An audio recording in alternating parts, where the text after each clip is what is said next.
Mike isn't here, so Svetlana, would you do us the honor of giving the mandala in Russian?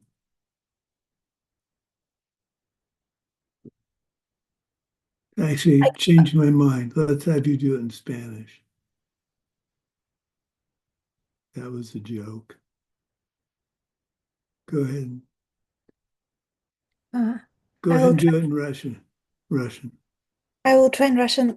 Okay. Вот великая земля, наполнена ароматом благовоний, покрыта одеялом из цветов, 4 континента, носящие драгоценность луны и солнца. Все это я создаю как рай Будды и преподношу это тебе. Идам курурат намандала камнирьята ями. Very good. Thank you. Okay. Let's do refuge.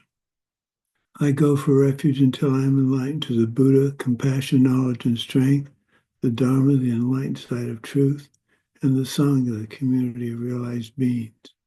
From the virtuous merit I create, from the practice of giving with the understanding of emptiness, moral discipline with the understanding of emptiness, patience with the understanding of emptiness, joyous effort with the understanding of emptiness, concentration and wisdom, may I attain the state of a Buddha for the benefit of all living beings.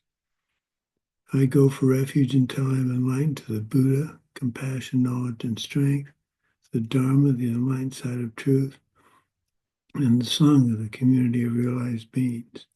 From the virtuous merit I create, from the practice of giving with the understanding of emptiness, moral discipline with the understanding of emptiness, patience with the understanding of emptiness, joyous effort with the understanding of emptiness, concentration and wisdom, may I attain the state of a Buddha for the benefit of all living beings.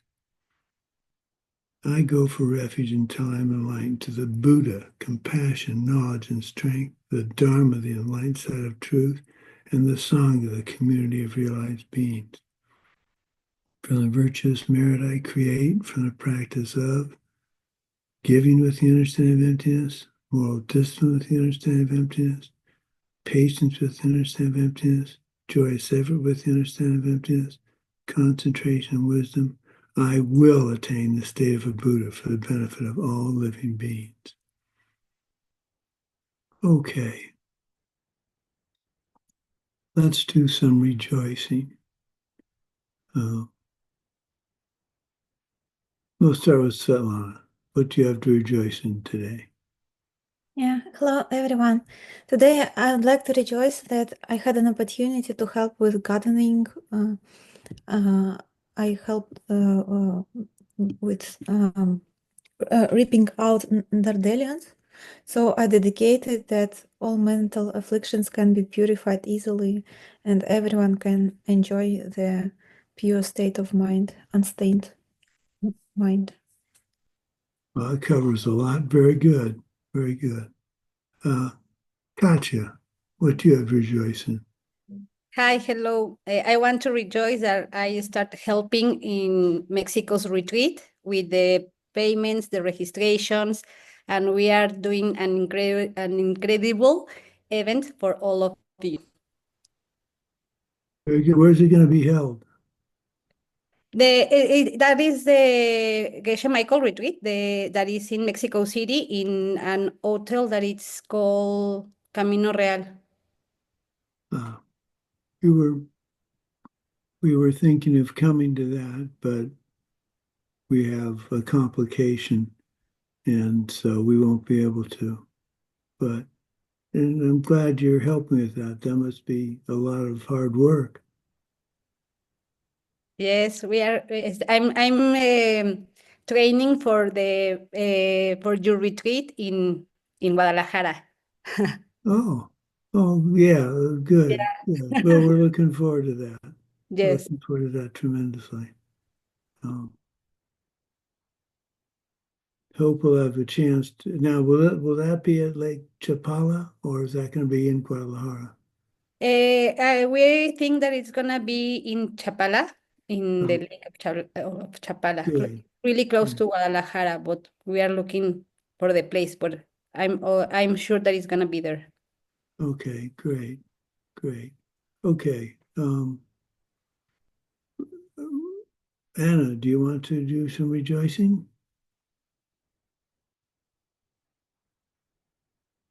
Hello, dear Venerable Sumati. Hello, everyone. Can you hear me? Yes. Thank you for possibility to rejoice about my rejoicing. I have some specific karma, some special karma around my place where I live. I don't have parks or some green places where I can walk, but very close, just 3 minutes, I have a very old cemetery. Hmm. Yes, it's very beautiful. It's very old, more than 100 years. And today I was walking through this cemetery and I was doing death meditation, which you teach us.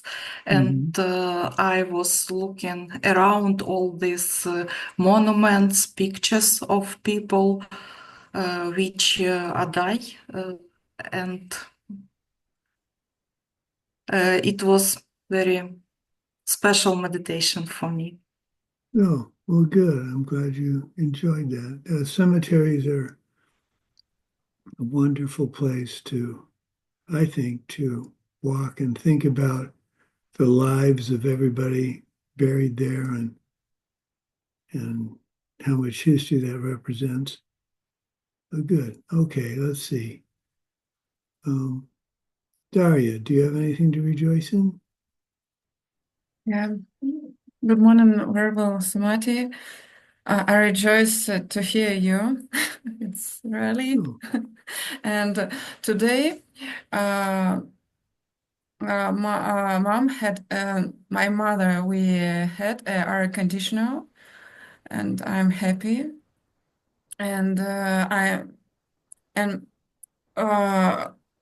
we do Tonglen and energy practice for world, for peace every day. It was 108 day, and now we started 108 continuing this wow. practice. Very good. Very good.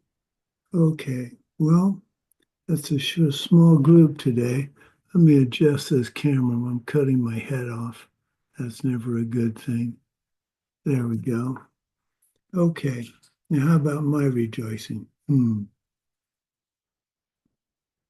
Well, I have my sister who's a year older than I am. She's visiting this week for my birthday, and it was wonderful. It's been wonderful to have her here. She's a very positive person, a tremendous example of being a bodhisattva, even though she doesn't study Buddhism. She's always caring about other people and taking care of them, and very impressive. She's the sister I'm closest to. As I said, she's just 1 year older than I am. So it's fun to have her here. She's got a good sense of humor and is a wonderful cook. So we're going to make my signature spinach patties. She's never had them before. So she's gonna see how I cook. probably will depress her, but we've done some fun things. It's just good to have her here. Hadn't seen her in 4 years, so that was fun. What else? Oh, I finished my heart monitoring last week, and so the results I'll get them a week from tomorrow, and we'll see what's going on. My wife thinks I'm going to get a pacemaker. I have a very irregular heartbeat. I have had one for quite a long time. My heart beats twice or 3 times and stops and picks up and beats again. So when you monitor my pulse, it's a little disconcerting. But What else? Oh, I'm getting ready for my presentation in Washington is actually 2 weeks from yesterday. So I'm getting ready for that. I'm pretty sure the presentation's ready to go. I'm going to give it to my sister tomorrow evening, just as good practice. So, okay. Well, we're going to do our meditation on the death meditation again. So please get comfortable. We'll be at it for about 20 or so minutes.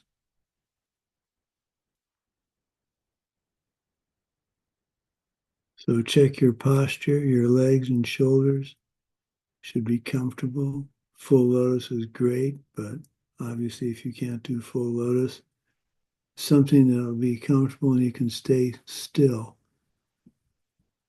It's easy to think, though, the staying still part's not important because you're the only one in the room. You're not going to be disturbing anybody. But, no, there's Mike. Mike, what do you have to rejoice in?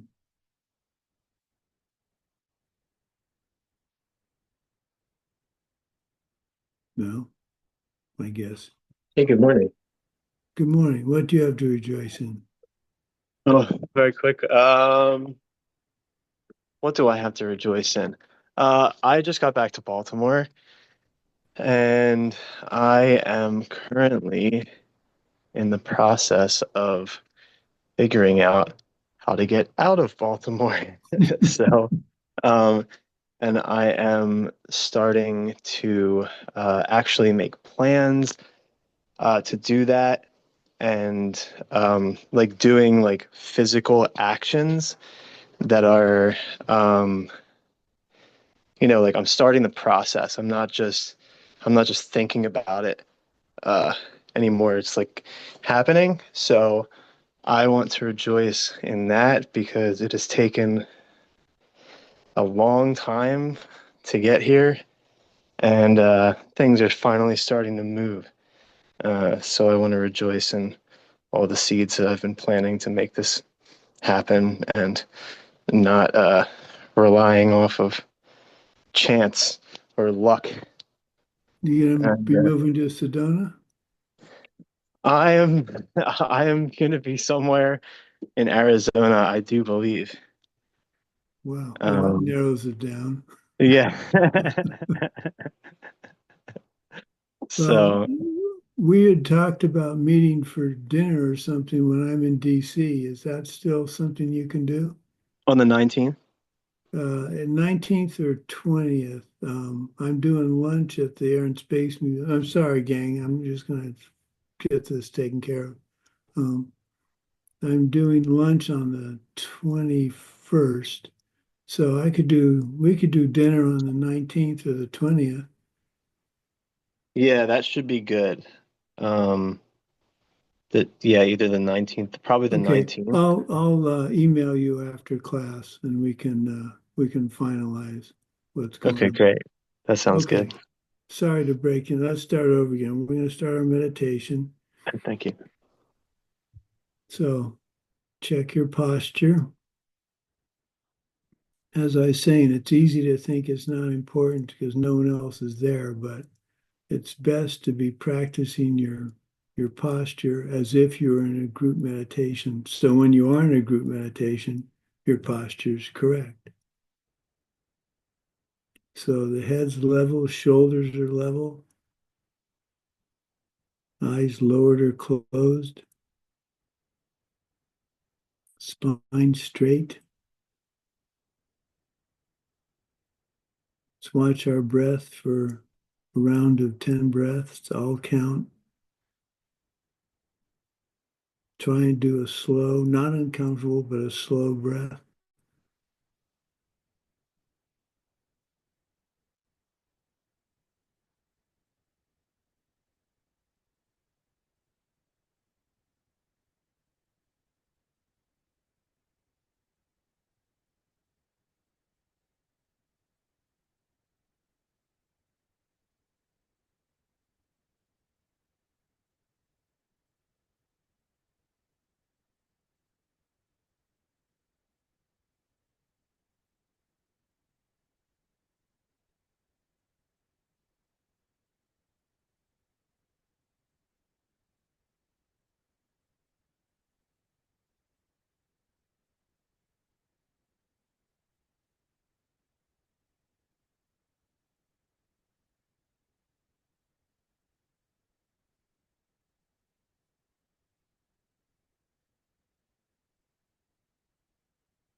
Next, go for refuge in the fact that the teachings of this course can help us change our behavior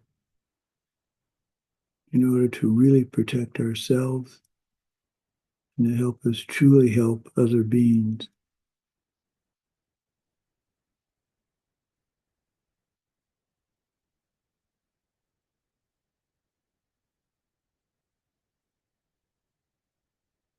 Now think of bodhicitta. Think of someone you know who is having trouble, mental, physical, emotional pain.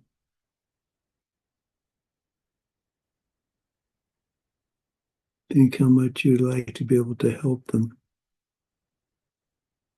and grow that feeling in your heart.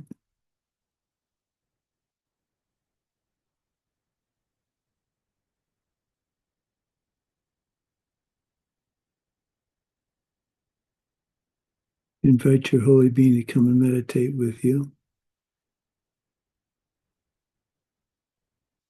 I like to place them in the air in front of me, a full-length prostration away, life-size, smiling, and happy that you're doing this practice.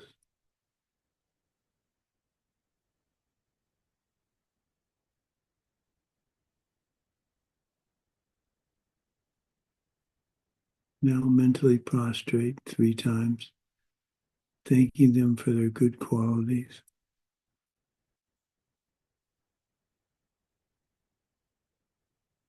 Think of something they have done for you and praise them for it.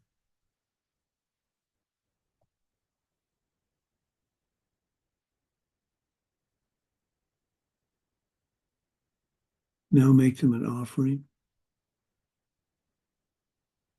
I think the nicest offering that I can get from my students is some part of your practice you did well today or yesterday. Not getting mad, helping someone at the office, not getting mad at people on their cell phones in the car.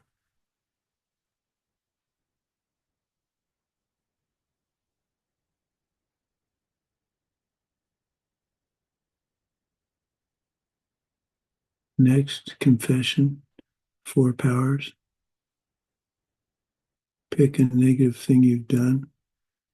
Go through the 4 powers.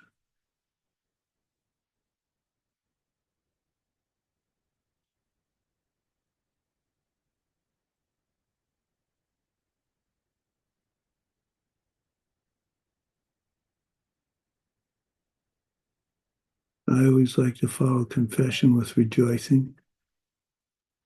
So tell your holy being a specific goodness that you did and be happy about it.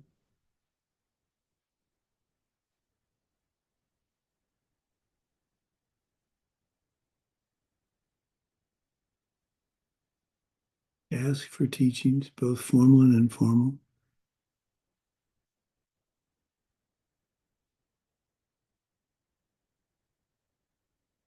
The ones where someone irritates you and you realize it is a chance to practice what we've been learning, and you don't get irritated.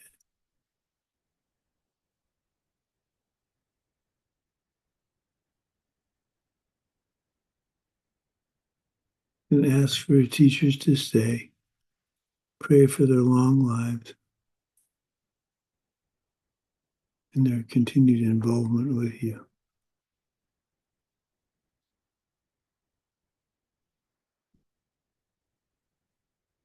Okay, take a second, shift around if you need to, and then we'll start the meditation.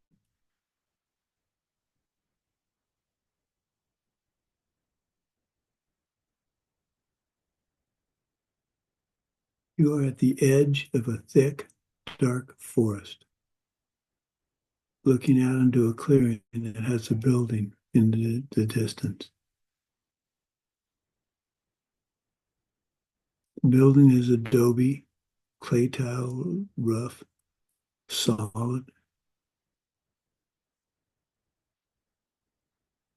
There's a moat between you and the building and a bridge across the moat.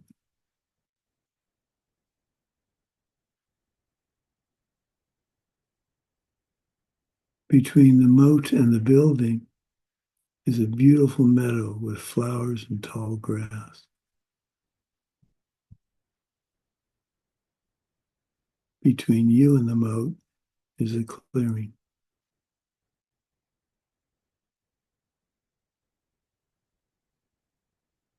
You've been struggling through this thick, dark forest without a trail for a long time. You're tired from having carried a heavy backpack that contains all of your possessions. You have so much stuff you think you can't live without that a bunch of it is strapped to the outside.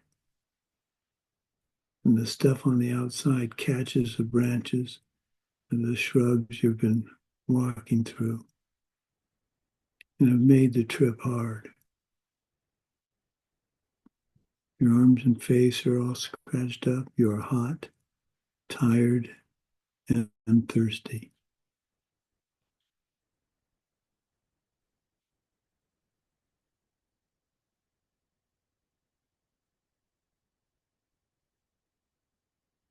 You see in the near clearing a table with food and cold drinks. There are a lot of people milling around.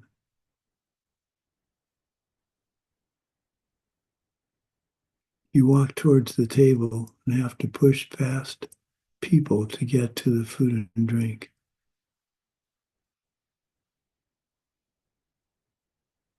They push back and grab at what is strapped to the outside of your pack. It's as if it's every person for him or herself.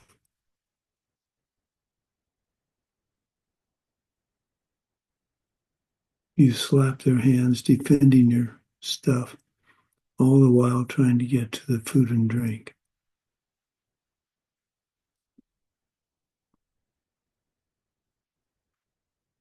This scene is like someone living life in denial of their inevitable death. We constantly struggle to get what we want or think we want and need. We struggle to protect our stuff from people that think they need it.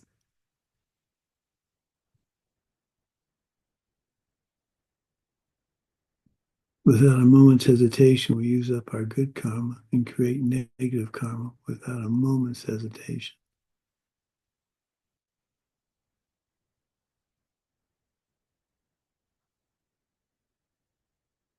This is our image of the problem of not meditating on death.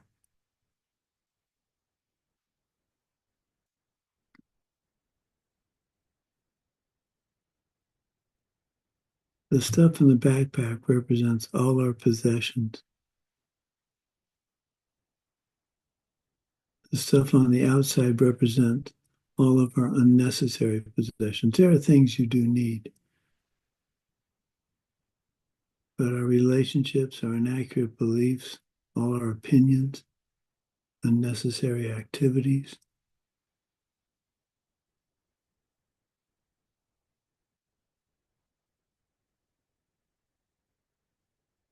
perhaps the canteen on the outside is the big house mortgage that we struggle to get out from under.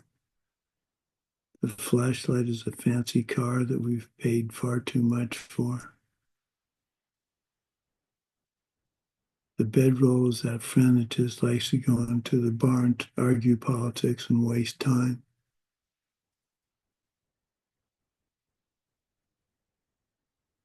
Without meditating on death, we will never come to see how useless and petty much of what we really do is.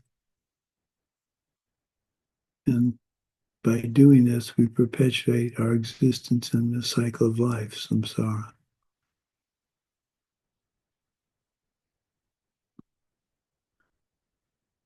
You break out from the crowd, having picked up something to drink and something to eat. And you think to yourself, I cannot go on like this. Something has to change.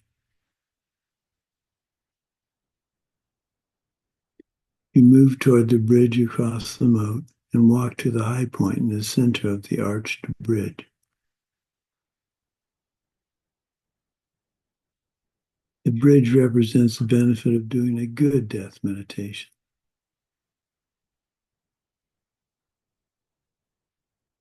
You put your backpack down for a minute and open it up. You start to throw things over the bridge railing, identifying them as you do so. And importantly, sincerely saying good riddance. This is renunciation.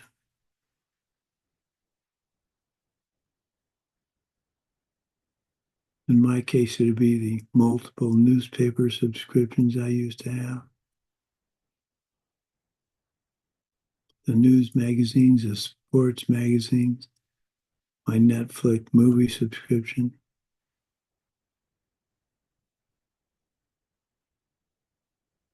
my habit of watching the early morning news, the early evening news, the local news, and then listening to the news again late at night.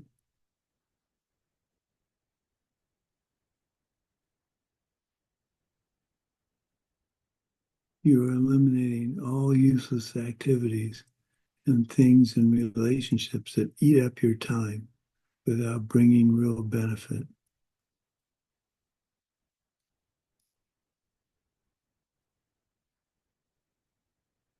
You pick up your pack and continue across the bridge, having gotten rid of those things without regret. Renunciation really has to be hand in hand with not having regret.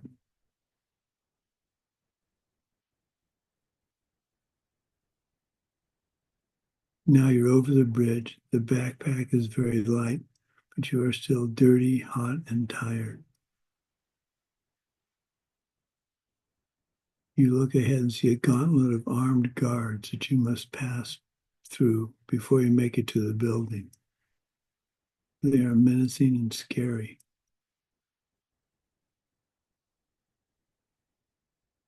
They represent the other kind of death meditation, where you practice the terror and panic of death.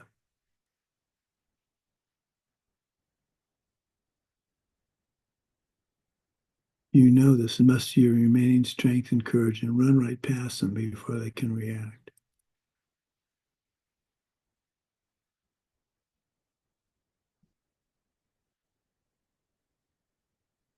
Suddenly you find yourself in a peaceful meadow, refreshed, clean, and you don't have the burden of the backpack anymore. You're carefree and you skip towards the building door.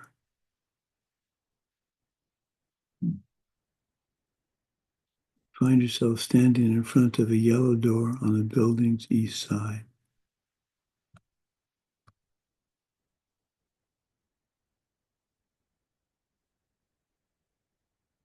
On the door is a sign, "Death is certain." You open the door and step inside. It is dark and cool inside. The room is circular.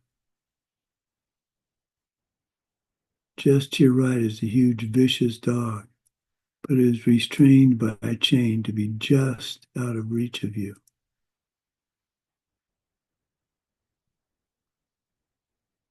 It is snarling and snapping. Just can't wait to sink its teeth into you.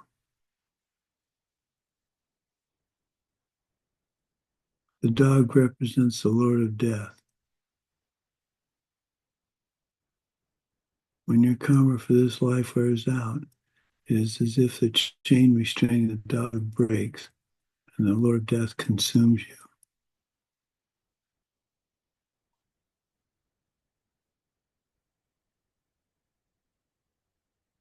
You move to the center of the room and see a large hourglass standing on a table waist high.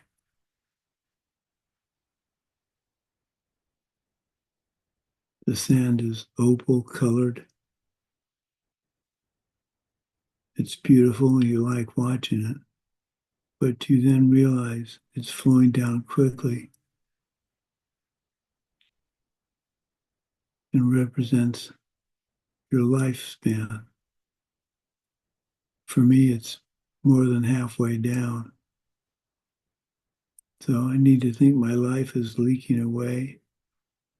The hourglass is affixed to the table. Nothing can stop the flow. You feel you can't rest. You must move on.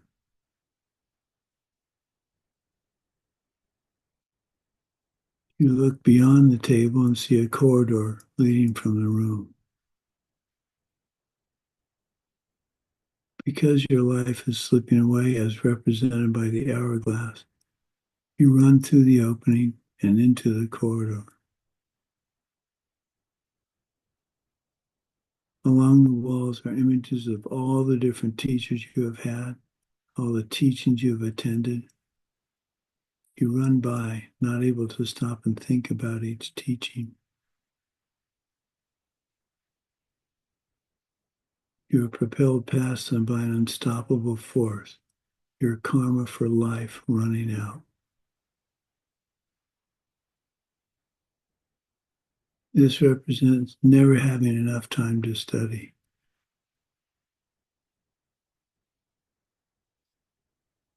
It is better, in my opinion, to have fewer teachings that you are following and studying and learning from than collecting a lot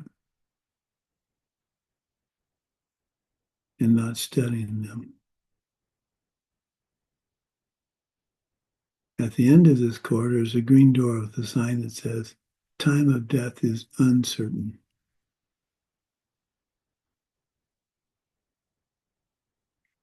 You open the door, step into a triangular room. You're at the apex, and the base is across the room from you with a red door in it.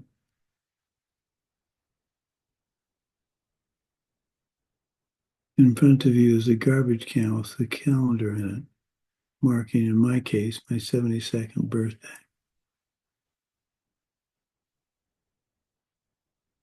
You recall that lifespans are not fixed. To think you will live as long as the actuarial tables say is a fundamental ignorance that we accept as true.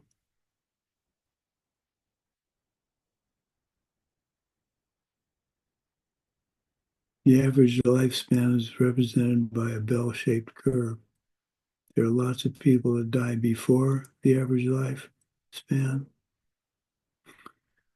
and there are lots of people that live longer. You don't know what your life expectancy is. You walk past the garbage can, you find yourself in your living room at home.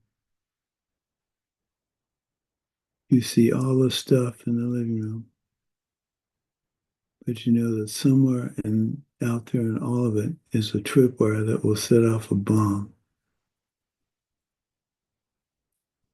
This is the realization that there's so much out there that can kill you and so little to sustain you.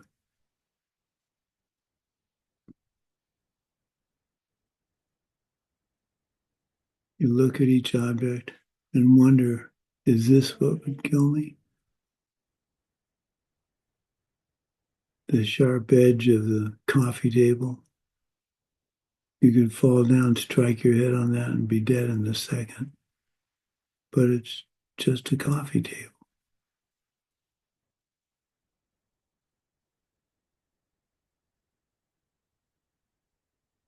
Walk further out of the living room setting, and you step on a thorn. It goes right through the sole of your shoe. When you take your shoe off, you see that you're bleeding slightly. This is a puncture wound. A puncture wound is the most common way to get an infection. You could die from an infection from simply stepping on this silly thorn.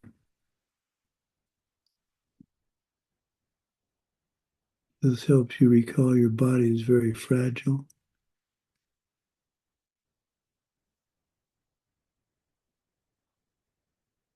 And prone to be susceptible to many different things that could lead to your death.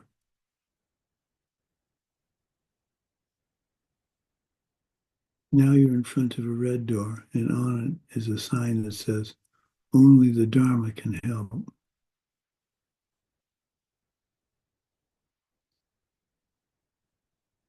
You enter a corridor like a greenhouse. You can see outside, but it is one-way glass, so no one on the outside can see you.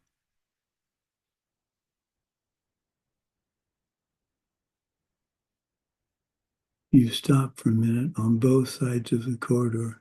You see your loved ones and your closest friends. They're having a good time and are obviously unaware of you.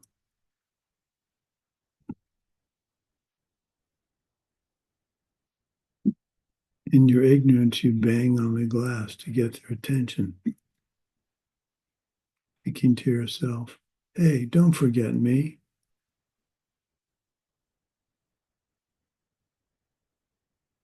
You can actually get angry that they seem to have forgotten you.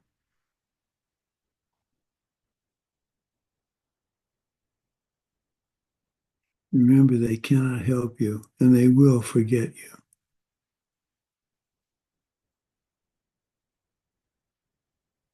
Continue walking, and now you see a room on both sides that is full of all your stuff.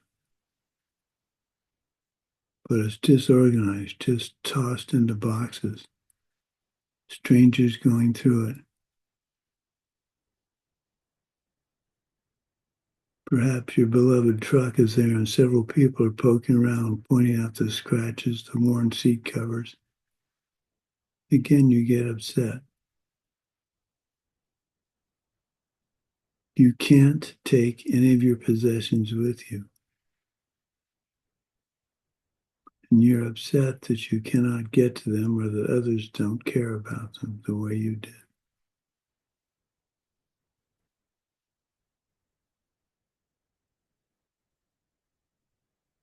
You reach the end of the corridor and you open a door and see a naked body. That's like in a mortuary.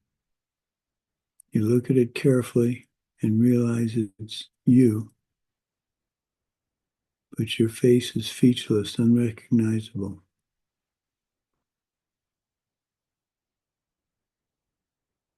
You recall that you cannot take your body with you. Your face, your name, your identity of this past life are gone.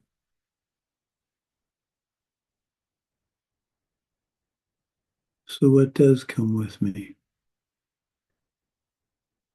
My karma and some of my vows.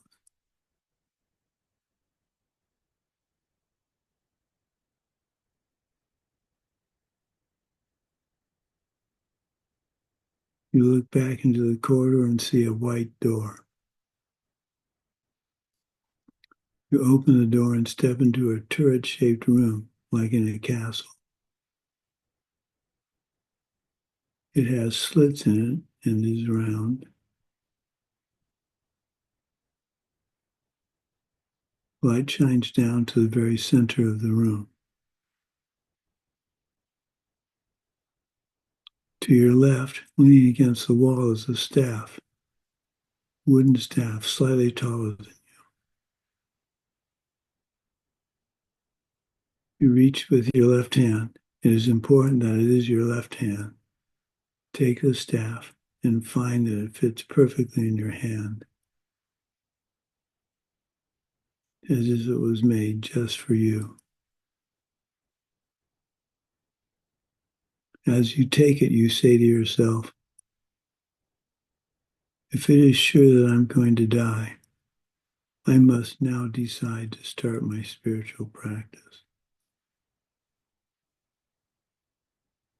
You take one step forward towards the center of the room with your left foot. As you do, you pound the staff on the ground and hear the sharp noise that it makes. This represents your decision. I don't know when I'm going to die. I must start my spiritual practice now. And I will quit my worldly work, which really means quitting your worldly way of thinking.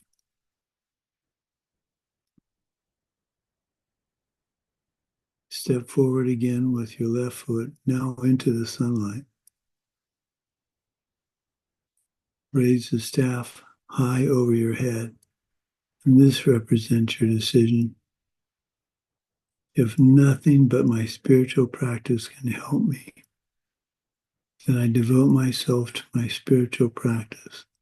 There is no point in doing anything less, and I strive for the highest practice.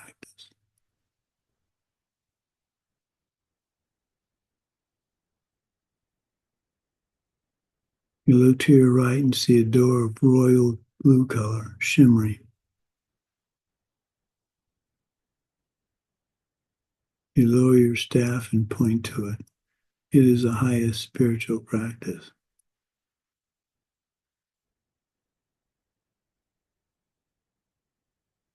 On the door are the words Dakshin Namje.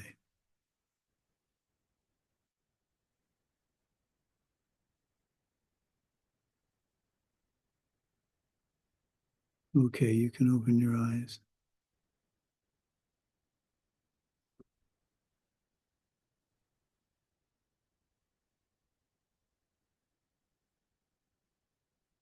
So we'll be discussing the doors and the details. I just want to get this meditation to where we can place the information more easily.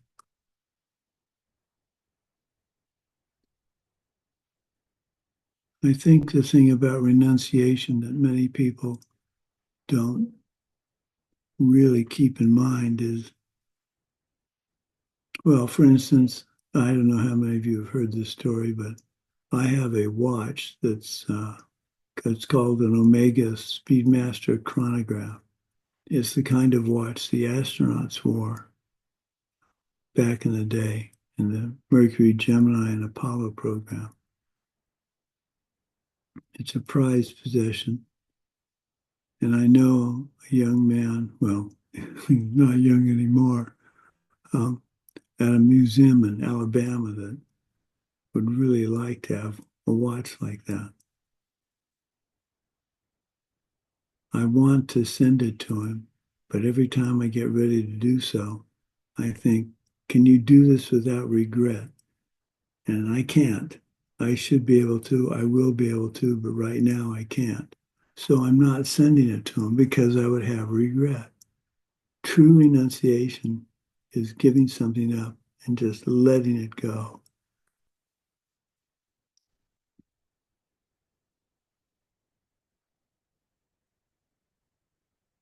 I wasted a lot of time many years ago listening to the news, reading multiple papers. I gave that up and have no regret.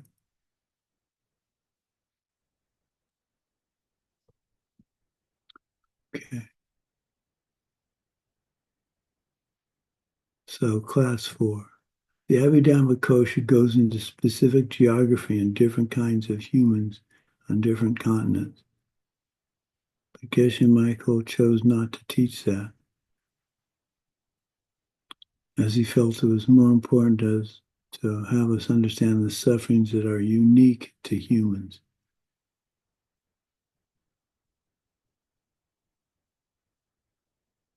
So we're going to discuss some material that comes from the Dalam, or Easy Path, by Panchen Lobsang Chuki Gyaltsen.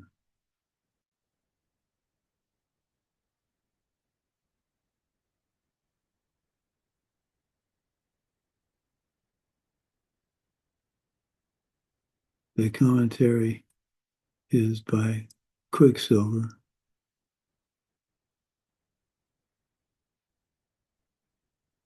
Dalam says to understand humans, you must understand the 6 sufferings. If we try to explain to someone why we are studying Buddhism, and we say, because all life is suffering, we know what we mean, but how about the other guy? The other guy says, I don't know what you're talking about. I had a good day. I have a nice house and a great life. But we say it is all suffering: birth, age, sickness, and death, the four sufferings. They say, well, that may be true, but I'm not old yet. I'm healthy. What is the big deal? You're obsessed with suffering. What is your problem? Look on the bright side.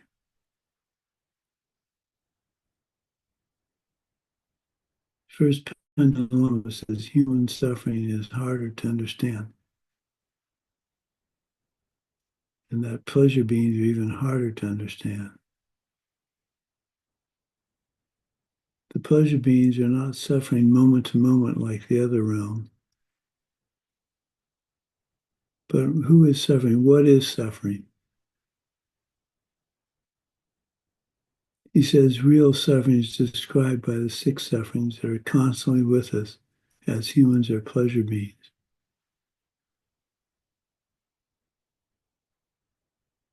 So, first, nothing is fixed. Things shift so unpredictably. One minute, someone is your best friend. The next one, she's your most hated enemy. Things are constantly shifting. They're never stable. The very nature of a desirable thing is that it is a projection, and the karma shifts, the projection shifts. They appear to change, but what's changed?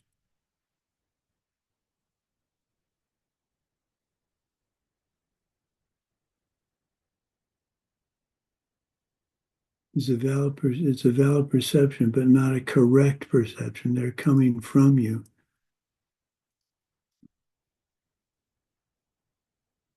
Because your karma shifted.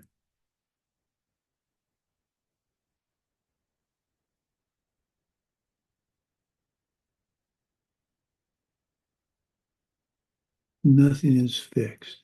So I've been more than relative. I've been very healthy all the way through, up till almost through the 3-year retreat. And now it's as if my body is falling apart.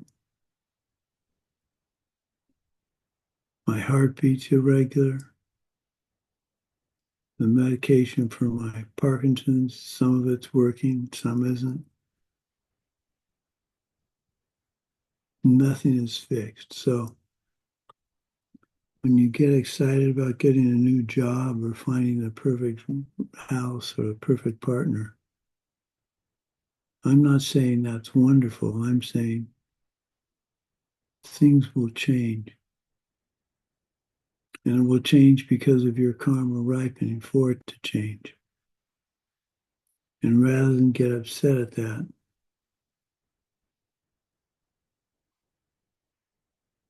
you need to say, it's my karma so, not my karma but. So the second suffering is you can't get any satisfaction. We see something we want, we obtain it, it becomes part of us, and this is supposed to make us happy and content. Sooner or later, we'll no longer be happy with that thing we go to all this effort to get.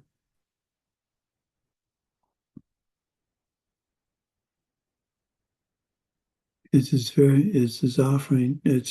if the very pursuit of happiness is a pursuit of suffering.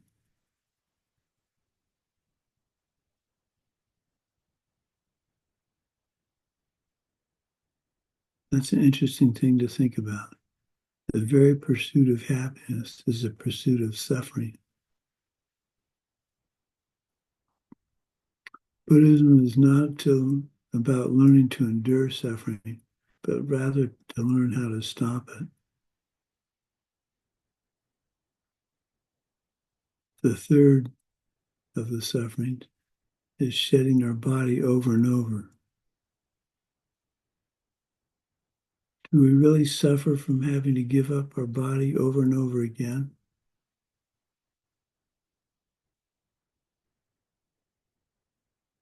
Do we really believe we even do? What is this suffering all about?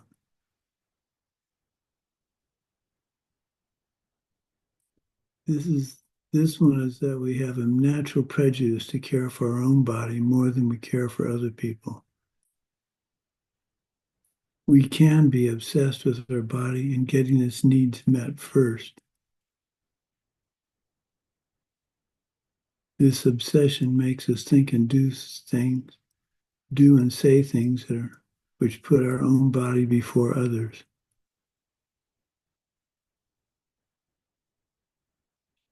We withhold things from others, which is a non-virtue.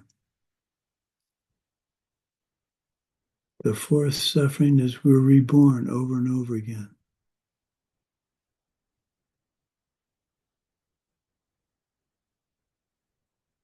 The nature of the ones that throw you across into a new life are defective. They have built-in suffering. The karmic engine which drives our life is what drives us into illness, aging, and death.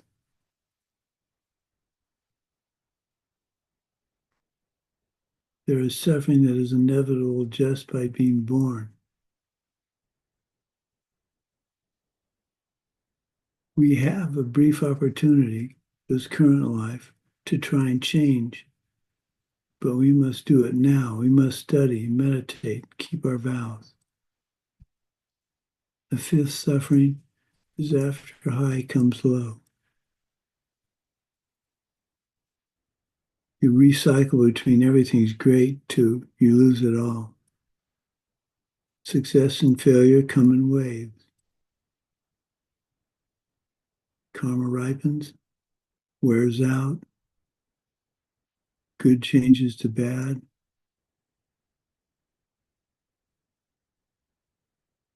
Anytime we have a high position, we must eventually fall as we use up the karma.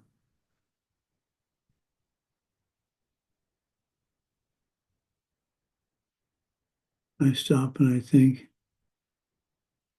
what did I do to use up the karma for being healthy? I don't dwell on it because I don't know.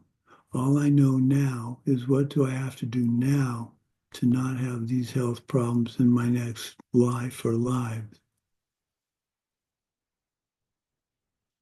Don't ignore what you did in the past. I'm pretty sure what caused my Parkinson's, because it's an inconvenience to me, is that I very much inconvenienced powerful people, powerful karmic objects in a previous life.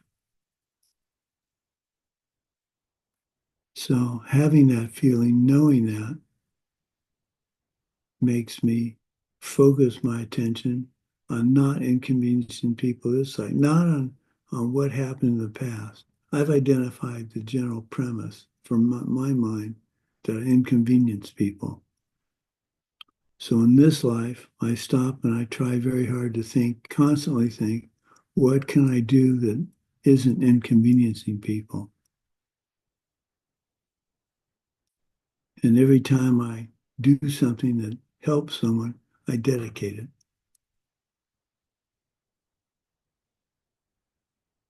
So I don't wallow in, oh, woe is me, I have Parkinson's. I think, what can I do now to not only not inconvenience people, but what can I do now to have the seed ripen tomorrow that I don't have Parkinson's? And that I haven't solved yet.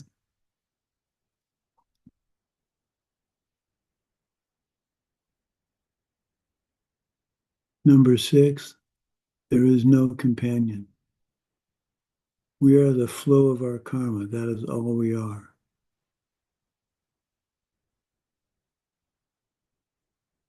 our path, our life, our path is unique to us. The continuum of each of our minds is and will always be separate. The implication is that we are always alone. We will always lose any companion.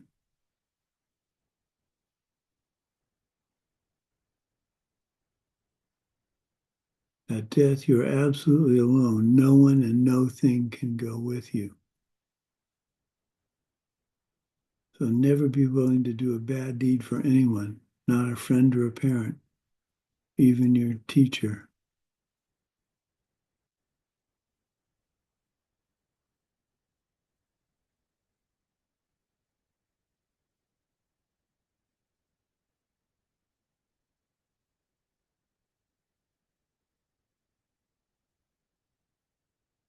The sense of aloneness is a suffering, and the inability to have someone else fix it for us is a suffering.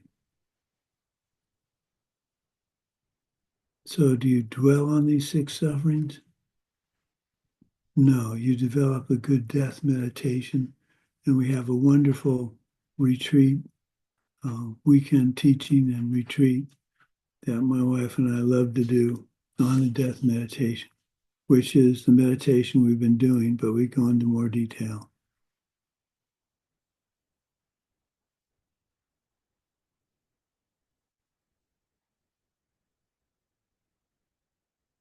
So how about pleasure beings? What's going on with them? All their good karma ripens. They have a wonderful life as a powerful person, wealthy, whatever. But they're so enjoying, so focused on enjoying their good karma ripening that they don't do anything to perpetuate it. And eventually they wear it out, and then all their bad karma ripens, and they go down to the hell realms. So there's no don't aspire, we should not aspire to be a pleasure being.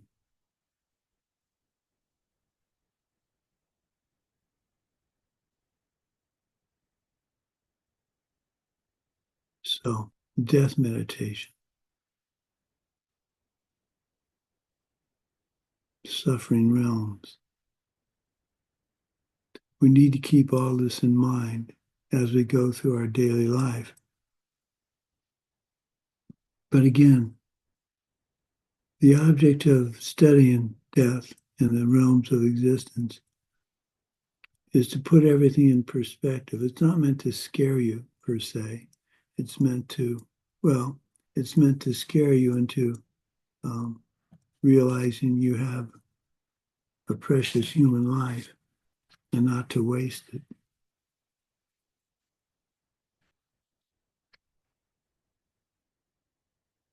So now that you know, now that we're studying these details,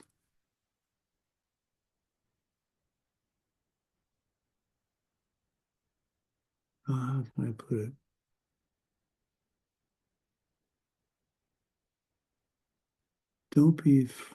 I'm not frightened of dying.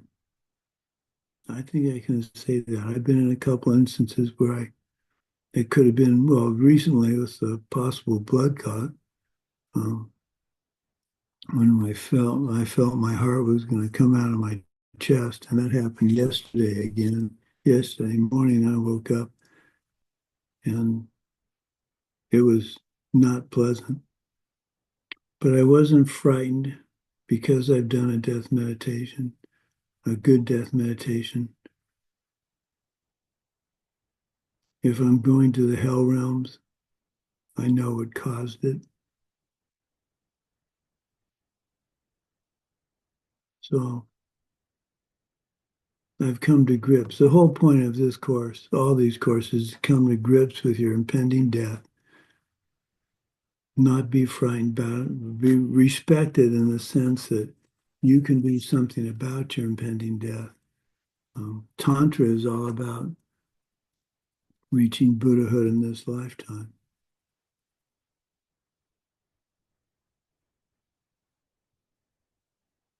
So we'll go on to study the hell realms next, and that's pretty scary.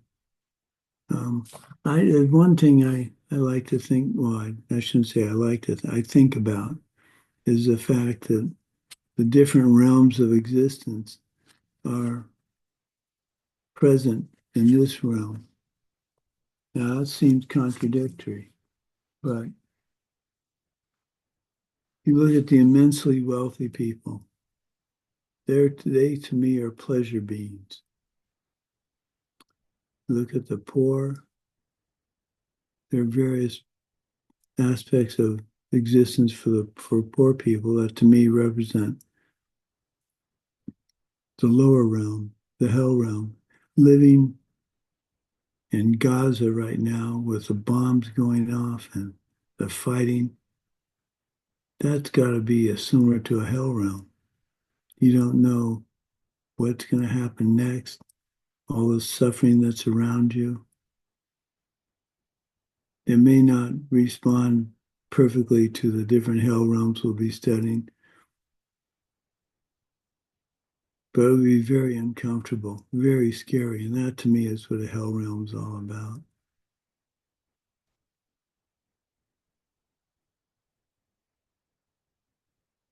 So that's what I've got for class today. I need to find out from someone who the next translator is so I can send them my notes. Svetlana, can you? We didn't find yet. Sorry, Sumati. Excuse me? We didn't define yet the translator for Monday. Okay. Only for Okay. next Thursday. For Monday, not yet. Okay. Well, I'll be ready to send them my notes.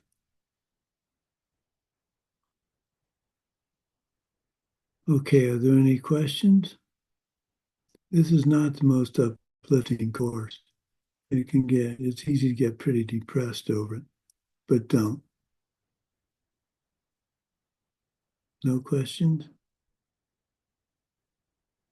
Yes, Svetlana?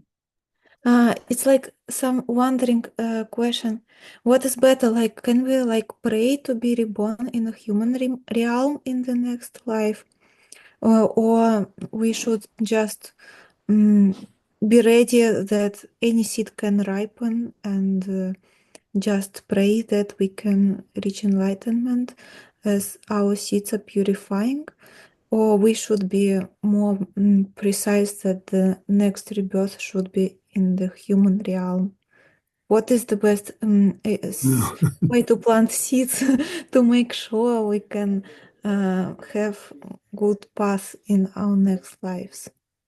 If I knew the correct answer to that question, I'd already be a Buddha. What's the best thing to do about the fact that you're going to possibly be reborn in samsara? I think the best thing to do is do well. I hate to say it this way, but I'm doing the best I can to do what I'm doing now so that my next life doesn't have the problems that I have now. I've identified I believe, the major thing I did in my past life to ripen this inconvenience. I've identified what led to my opportunity, have the opportunity to be at Diamond Mountain and help Geshe Michael and Lama Christie reach their goals. So investigate what you're doing now.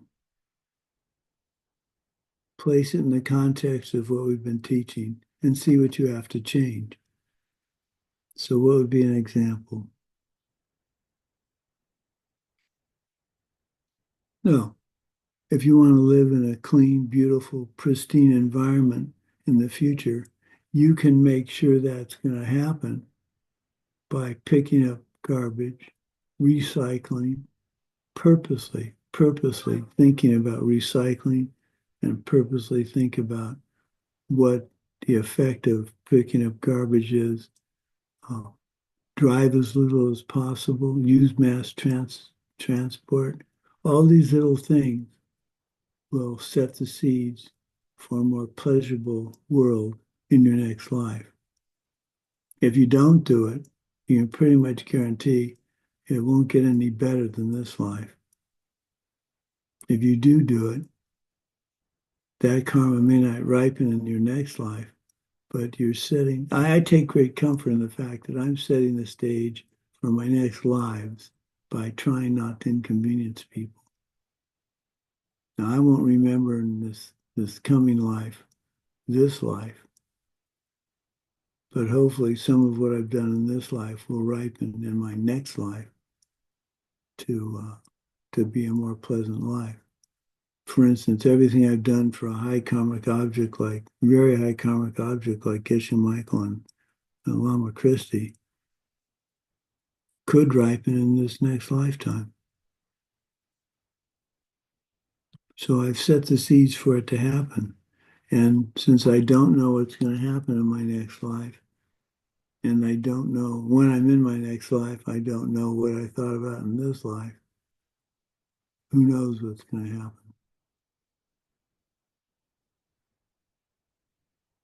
But I'm, as I've said before, in those instances where I've had near-death experience, because of the death meditation I've done and studied and practiced,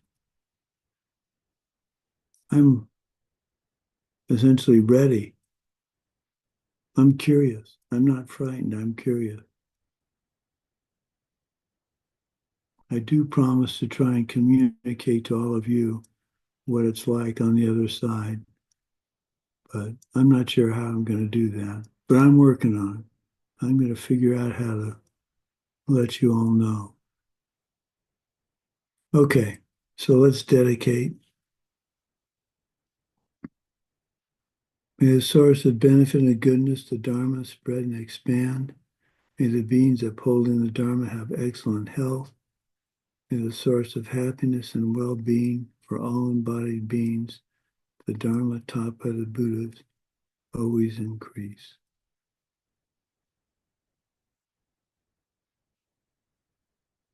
Thank you for this opportunity to teach. Lena, was that reasonable? Yeah, good. Good. I'm glad to see a translator smiling rather than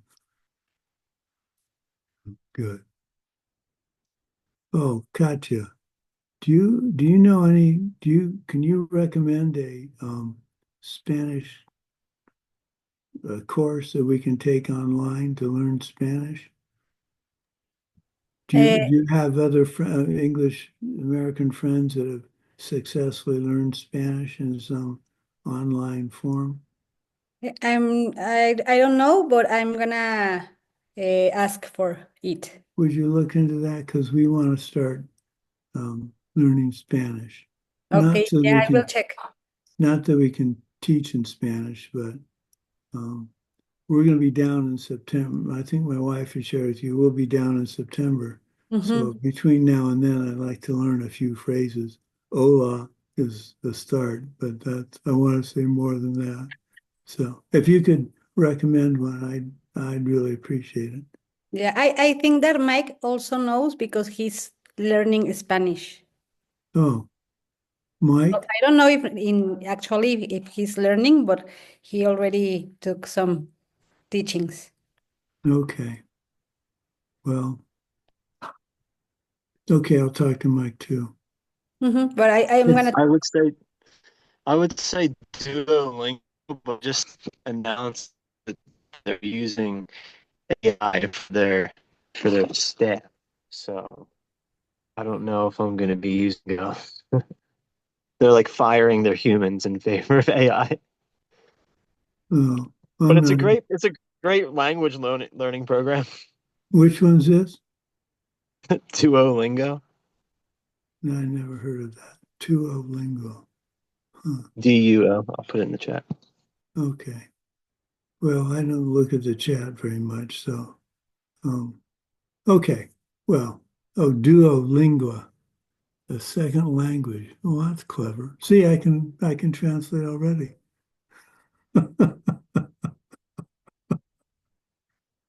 Okay. See everybody. Let's see. Now I'm trying to think. Oh, Thursday, Monday and Thursday. The week of the 18th, I'll be in DC, so I won't be teaching the week of the 18th. So 19th, 20th won't have class, and no, I'm sorry. The 19th, Monday the 19th, we won't have class. And Thursday the 22nd is the night of the banquet. So I'll be studying up to enjoy the banquet. So I'm going to take plenty of pictures. You get a chance to see me in a black suit, formal dress.